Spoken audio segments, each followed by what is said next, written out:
I've been thinking about small words lately. Words you can hold in your hands, where everything is decided for you. Nothing unexpected happens. Nothing really changes. I didn't realize I was living in one too.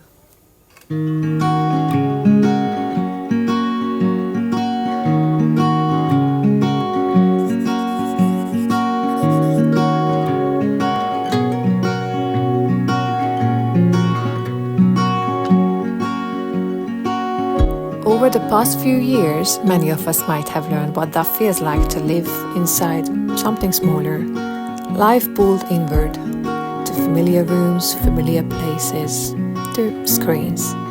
Something that's easy to manage. Every season has its own way of being beautiful. And I think winter does too. But it asks for a different pace. It asks for silence. Although even that breaks sometimes. I guess not everything rests at once. But I start to think whether the quiet is rest anyway, or whether it's just containment. Winter shrinks things further. It shrinks the light, it shortens the days. We go outside less, we follow the same routes, and we repeat the same schedules. There's comfort in that. Predictability can feel like safety and control. And sometimes that's exactly what we need, to follow the instructions and stick to the recipe. But there's a price to it we pay. And when days like this begin to follow each other too closely, life can start to feel a bit repetitive. Time keeps moving, but it doesn't leave much of a mark. Everything is the same. Everything is a bit muted. Everything is grey.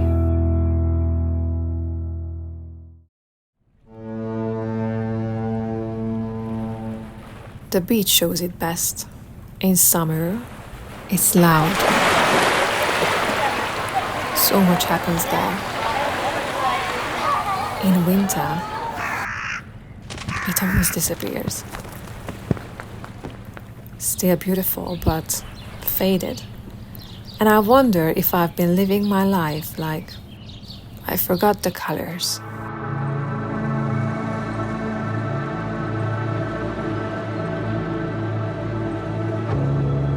I like watching aquariums, little words with clear boundaries. The water is always the right temperature.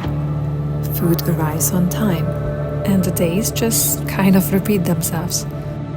From the outside, it looks peaceful, safe, almost too perfect. But there's one small, stubborn question that won't leave me alone. Have I done this with my creativity and with my ideas? Keeping them small because they're not ready. Protecting myself by shrinking but want it to grow.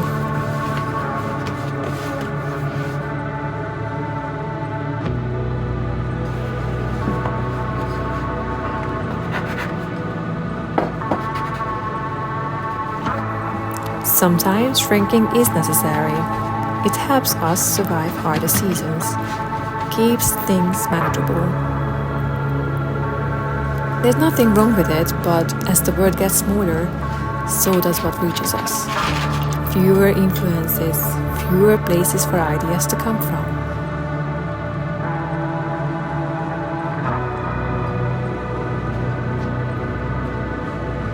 And slowly, the creative world begins to reflect that.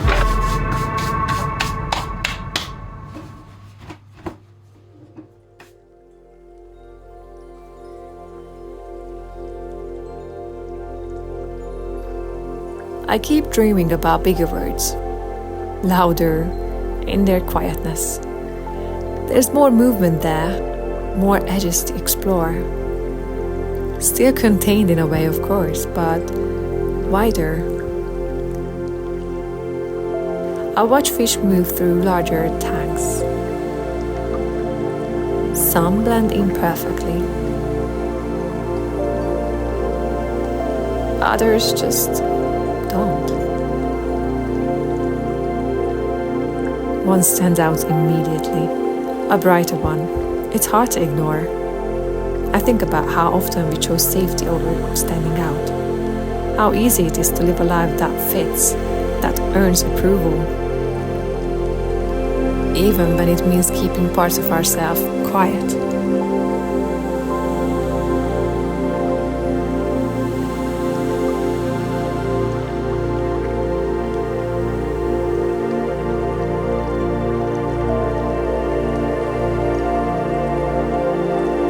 From the outside, calm looks calm. But I don't know how it feels inside the glass. Maybe they're restless. Maybe they're anxious. Maybe they're dreaming. Maybe they're just bored. I like how safe it looks, but is safe the same as full? And is that enough for me?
Life has a way of convincing us we don't have a choice.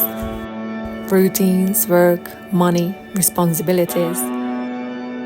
Some seasons really do ask us to stay small and to keep our heads above the water. And other times we stay contained because it's just easier, because it's familiar.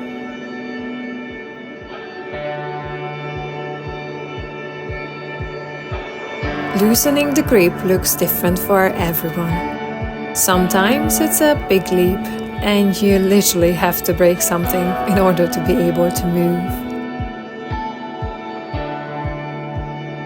Other times it's almost invisible. A longer walk on a different route maybe, or just saying yes when you usually say no. I'm very excited. Oh, look at them. Sometimes it's as simple as opening a window, letting the air move, letting the edges soften without breaking the whole world apart. Some words feel small because we're standing too close to the glass. But when the timing is right, the edges widen. You know, even the smallest words have an exit. So I decided to step out of mine.